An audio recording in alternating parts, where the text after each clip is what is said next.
Vous savez que Noah a déclaré dans l'équipe ce matin, mes propos ont été déformés, je sais que c'est grave, mais ce que l'on me rapporte n'est pas conforme à ce que j'ai déclaré. Les propos n'ont pas été déformés. Ce qui est déformé, c'est ce que vous avez annoncé tout à l'heure. Il n'a jamais dit que Borg se droguait, il a dit que c'était possible. Nous sommes le 21 août 1980 et le jeune homme à l'écran n'est autre que Thierry Ardisson effectuant sa première télé. Le hashish, j'aime vachement, de toute façon au tennis on ne fait jamais de contrôle, les meilleurs comme Petchy et Borg se droguent avant les matchs sur conseil de leur médecin. Ces déclarations, sans détour, c'est le français Yannick Noah qui les a faites dans le mensuel de jeunes Rock and Folk.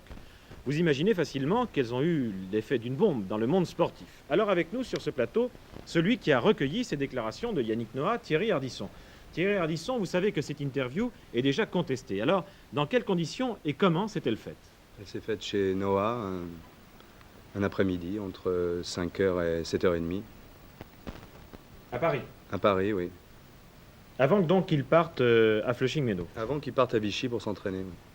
Pierre Toré. Et Noah était-il averti du caractère un peu sensationnaliste de cet article, de cette interview? Il avait lu les 4 autres interviews qu'on avait fait dans la même série.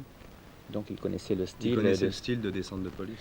Vous est-il paru conscient de la portée et des réponses qu'il apportait à vos questions et des vagues? Non, je crois pas.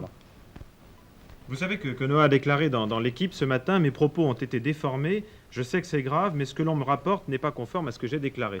Les propos n'ont pas été déformés. Ce qui est déformé, c'est ce que vous avez annoncé tout à l'heure. Il n'a jamais dit que Borg se droguait, il a dit que c'était possible. C'était possible, c'est ça. Il a dit qu'il était à peu près sûr que Petchy était drogué à l'époque de Roland Garros l'année dernière.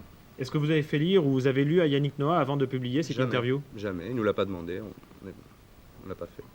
Il n'avait que 31 ans et ce n'est que 5 ans plus tard qu'il débutera sa carrière à la télévision avec le succès qu'on lui connaît aujourd'hui.